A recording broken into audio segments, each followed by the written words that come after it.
I'm Matt McClure, and this is Currents. We'll take a look at how the church in New York works mano a mano with Mexican immigrants to help them adapt to a new land. Ellos dijeron que la comunidad hispana latina, the Hispanic Latino community in the U.S. is a blessing. Plus, President Obama explains America's involvement in Libya. But is it a just war? And these students have the right stuff. The hymn of the Angelus was like kind of that extra inspiration for me to put everything that was in my heart into words.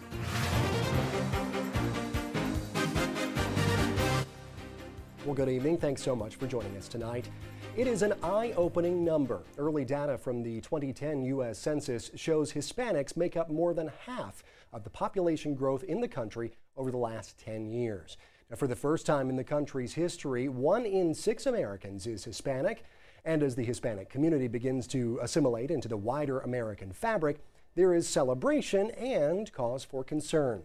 As with all immigrant groups, Mexicans are concerned that their younger generations may be moving away from their faith.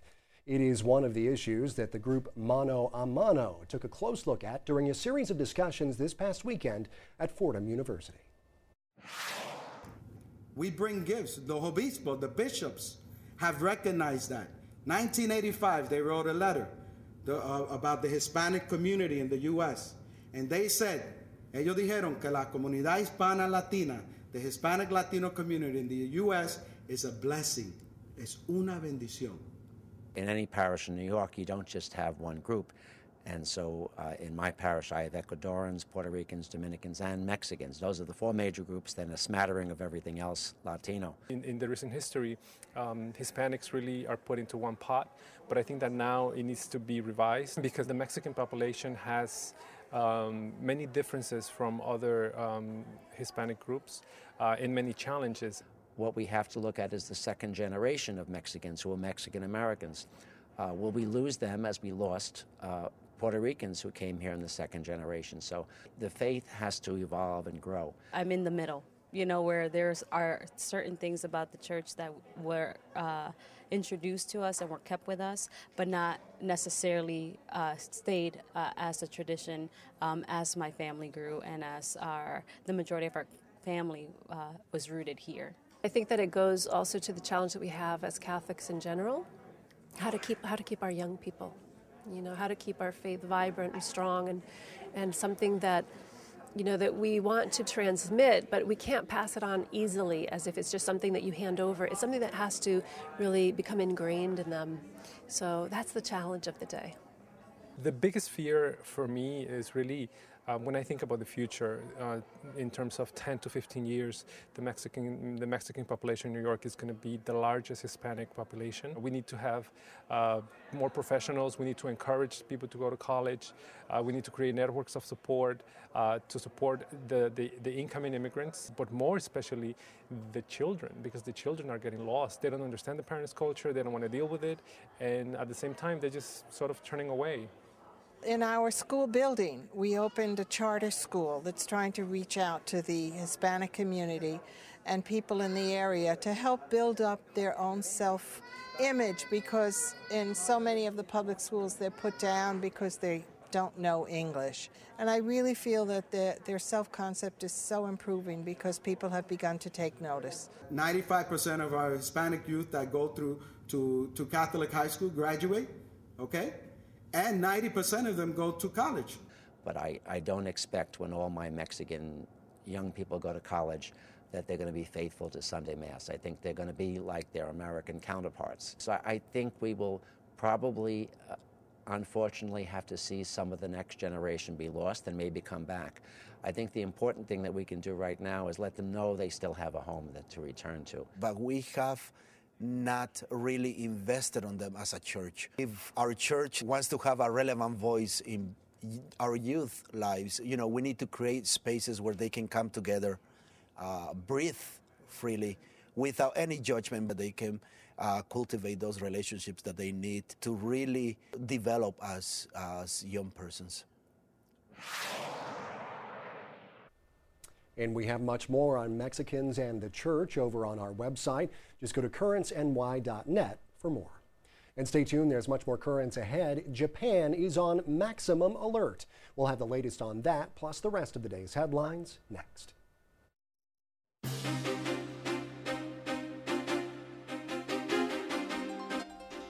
Welcome back to Currents. I'm Matt McClure. Coming up in just a bit, local students put pen to paper to take part in an annual tradition. But first, let's have a look at the day's headlines.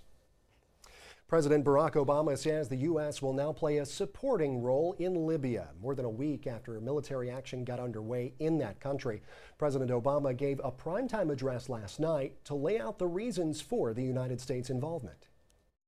But when our interests and values are at stake, we have a responsibility to act. That's what's happened in Libya over the course of these last 6 weeks. Well, the president said failing to take action would have resulted in Gaddafi unleashing Libya's military on his own people. He says an expected attack on rebel forces would have sent refugees to Egypt and Tunisia as they deal with their own fragile democratic movements. Now, we'll have much more on President Obama's speech just a bit later on in the show. But meanwhile, the head of the church in Libya says he's thankful to bishops around the world for their show of solidarity during the ongoing conflict. Well, turning now to Japan, where the prime minister there has placed the country on maximum alert as the nuclear crisis deepens. In a speech to Japan's parliament, the prime minister said the country is facing its biggest crisis since World War II. At the Fukushima Daiichi plant, there is concern about where to store the now highly radioactive water that was used to keep the plant's radioactive fuel from overheating. Meanwhile, Caritas Japan is continuing its work to bring much-needed food and blankets to the areas affected by the quake. Well, turning now to Washington, here back in the U.S. For a second time this month, congressional hearings got underway to examine Muslims in the U.S. Unlike the previous hearings, which looked at radicalization of Muslim Americans, the Senate Judiciary Subcommittee examined civil rights of Muslims. Now, Illinois Senator Dick Durbin says that these latest hearings have not been without their critics. Some have even questioned the premise of today's hearing, that we should protect the civil rights of American Muslims. Such inflammatory speech from prominent public figures creates a fertile climate for discrimination. It's not surprising the Anti-Defamation League says we face, quote, an intensified level of anti-Muslim bigotry. Witnesses testified about a rise in anti-Muslim bias in hiring decisions, acts of intimidation against Muslim students, and crimes against Muslims. Well, in the case of HUD versus DOMA, U.S. bishops are voicing their opposition to proposed changes in housing discrimination rules. The Department of Housing and Urban Development, or HUD, is considering adding sexual orientation or gender identity to the list of protected categories for HUD programs. Lawyers for the U.S. Bishops' Conference say that would force religious organizations that participate in HUD programs to accommodate same-sex couples. And they say the proposed rules would violate the Defense of Marriage Act, or DOMA, which defines marriage as between one man and one woman. Arizona bishops have spoken out against the death penalty ahead of 2 scheduled executions there. In a statement, the bishops said capital punishment is state-sanctioned violence and not in keeping with the gospel of Jesus Christ. The bishops also expressed compassion for the victims of brutal crimes as well as the victims' families. In Virginia, clinics that perform first trimester abortions will soon be facing new regulations. Governor Bob McDonnell has signed a bill that requires those clinics to meet the same standards as hospitals in the state. Opponents of the bill say the new regulations may be so costly that they will force as many as 17 of Virginia's 21 abortion clinics to close. Well, turning now to the Philippines, where controversial legislation known as the Reproductive Health Bill failed to pass in that country's parliament. The bill would have legalized the sale of the morning after pill and eliminated conscience clause protections for healthcare workers. Bishops in the Philippines had spoken out against that legislation. From Washington State, 2 priests, a nun, and 2 grandmothers are going to jail for protesting nuclear weapons. Keith Eldridge has that story. A show of solidarity for the 5 protesters who decided to begin their federal prison terms right away. And the judge said, true words, right? Jail is no deterrent to the spirit of the people who are in the courtroom. Is that right? That's right. The two Jesuit priests, a nun, and two fellow demonstrators cut their way into the nuclear sub-facility at Naval Base Kitsap Bangor. They dropped sunflower seeds along the way, put up a banner and prayed, then arrested at gunpoint. But they say their point was made. All life is sacred, and that's why we went to the base, to say these weapons are indiscriminate, they're illegal, they're immoral, and we have to get rid of them. We have to disarm them. The judge said their breaking into the base is a form of anarchy and could lead to a complete breakdown of social order. But 84-year-old Sister Ann Montgomery told the judge the Navy had become a technological monster in the use of nuclear weapons. Did it trouble you? You had to send a nun to prison, though? Those choices were made by the individuals who made them. That's not what we're looking at. We're looking at what was the crime that was committed here, and it was a serious offense. That was Keith Eldridge reporting. From England, it was there the whole time, a 400-year-old King James Bible. Well, it just happened to be sitting on a table near the last row of pews in St. Lawrence Church in Hamilton, England, underneath a sign identifying it as an original King James Version. No one knew whether to believe it, so they brought the Bible to an expert who was able to authenticate it based on an error in the Gospel of Matthew, which mistakenly says Judas, rather than Jesus, entered the Garden of Gethsemane. And it was a benefit concert for a Catholic children's hospital in Italy, and the main attraction was Woody Allen. Reuters reports the actor, director, comedian, who is also known to play a mean clarinet, was joined by a band of jazz musicians to play standards from the early 1900s. The concert benefited Bambino Gesù, the widely considered to be Italy's top children's hospital. Well, stay tuned. There's much more currents ahead. When we return, does President Obama's explanation of the conflict in Libya fit with the Catholic understanding of just war? We'll ask an expert.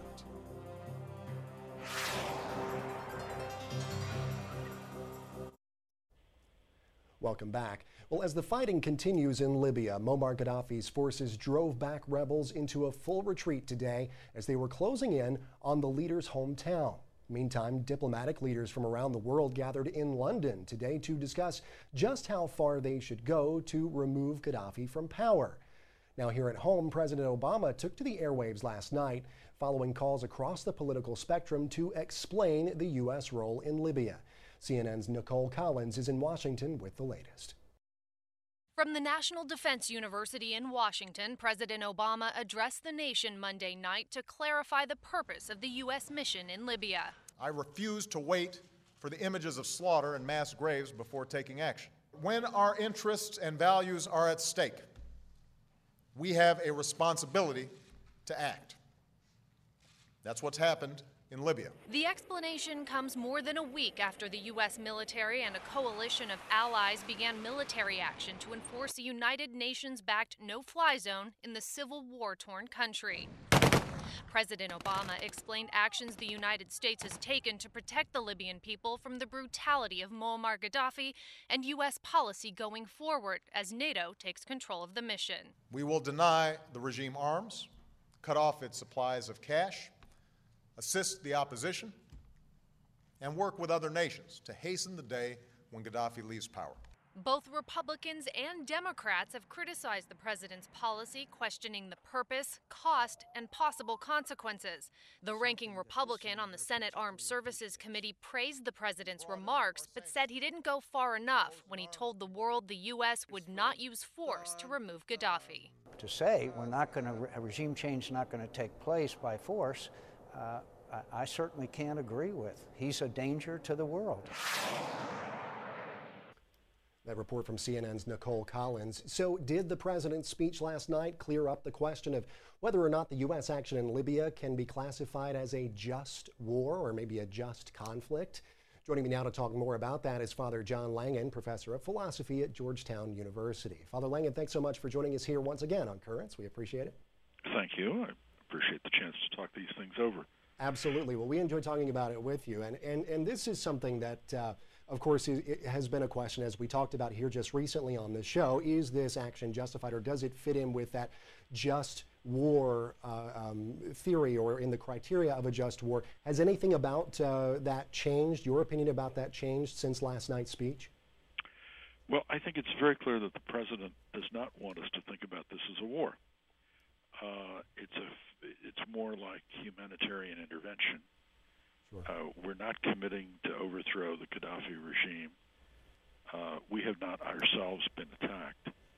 So we're, in some important ways, not close to the war paradigm or the war pattern of action. But we are concerned to protect civilians, and that's the primary focus given in the president's speech. Sure. Now, in the speech, and actually in a portion of it that we just heard there in that package from CNN, the president said that we weren't going to wait for, kind of the footage to come in of mass graves and things like that to act. In a way, I guess, is there any parallel to be drawn between that and any previous conflicts that the U.S. has been involved in? And could we say that, even just the first thing that came to my mind was even back in 2003 and President Bush, when he said, when we were preparing to go into Iraq, and he said, we're not going to wait for the smoking gun to be a mushroom cloud, that sort of talk. Of course, a different scenario. You're talking about different things, but are there any parallels to be drawn between this conflict and previous conflicts that the U.S. has been involved in? Well, there's some parallel insofar as we're talking about anticipatory action. There's not a requirement that the victims take the first hit, but we have to be very careful once we're, in effect, anticipating an attack either on ourselves, which was, I think, the language that President Bush was using. Not with perfect clarity by any means, but the assumption was that the mushroom cloud would be the use of weapons of mass destruction against us. Sure. But as that case illustrates, we need to have a really strong case showing that that's likely to happen, and we did not have such a case in 2003. So there's a built-in risk whenever we're talking anticipation, which is that the other side really is not. They haven't read our intelligence reports, and they're not conforming to them. They're pursuing their own agenda. Sure. Well, another thing that was brought up a little bit more so today, but also mentioned by the president in going forward here, is helping the rebel forces in Libya. And something that's been in the news today has been possibly the U.S. providing arms to the Libyan rebels. That's something that the U.S. has kind of seen in the past come back to kind of bite us in the rear, if you will. Is that something that is helpful or justifiable, I guess, as the U.S. moves forward in this conflict? I think that blurs the point that the president himself was trying to make about this not being a war and being a case of humanitarian intervention. Sure. As I think he rightly said, this is an issue. It's a form of civil war involving the Libyan people, and it's not up to us to settle it. Now, given the widespread distrust and disapproval of Gaddafi, it's easy to line up with the rebels. But at the same time, we don't know a great deal about the rebels, predicting just how they're going to go. They're clearly making nice noises in our regard because they need us. Yeah. But it's not up to us to win their civil war for them. I'd be cautious about getting too closely aligned with. Sure. All right. Well, Father Langen, that is actually all the time we have. It's come and gone quickly here once again, but we thank you so much for taking some time out and providing some clarity for us and explaining all of this. It's, of course, a very complicated issue, and we'll keep in touch with you as we move forward. Thanks so much. Very good. Thank you. Thanks. Bye now. Well, stay tuned. There's much more Currents coming up. Coming up, there's something about Mary, and local Catholic school students write about it. When I won, it was really unexpected, but I was happy that all the effort actually paid off.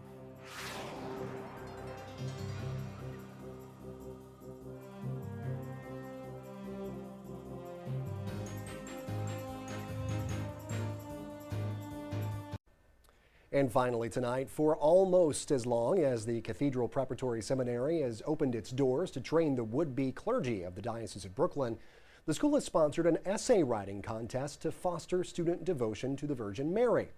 In 1914, a wealthy philanthropist donated the money that then Cathedral College needed to purchase the land to build the school, and he did so with just one stipulation. The school assigned all students an essay about the Virgin Mary every year and award the student with the best essay. Well, 97 years later, we took our cameras to Cathedral Prep last week as they recognized the winners of this year's Marian Essay Contest. I was taught that Mary was an advocate. She was an advocate because you would pray through her, not to her. The priest explained to him what the Angelus was all about, and when it was recited. Yes. My brothers and sisters, how many times have we said yes? This is the phrase that I try to live my life by. Today at Cathedral Prep Seminary in Elmhurst, we have Bishop Octavio Cisneros coming to award the young men who've won the George Logan Duval Memorial Essay Contest. George Logan Duval was a wealthy philanthropist in Brooklyn in the early part of the 20th century and bought the land that would become the original Cathedral Prep Seminary. And the only thing that George Logan Duval wanted in return was that each student at Cathedral Prep would participate writing an essay on some aspect of the Blessed Virgin Mary. This year, as the spiritual director of the school, I had chosen what I thought was a rather obscure poem by Edgar Allan Poe, of all people, called The Hymn of the Angelus.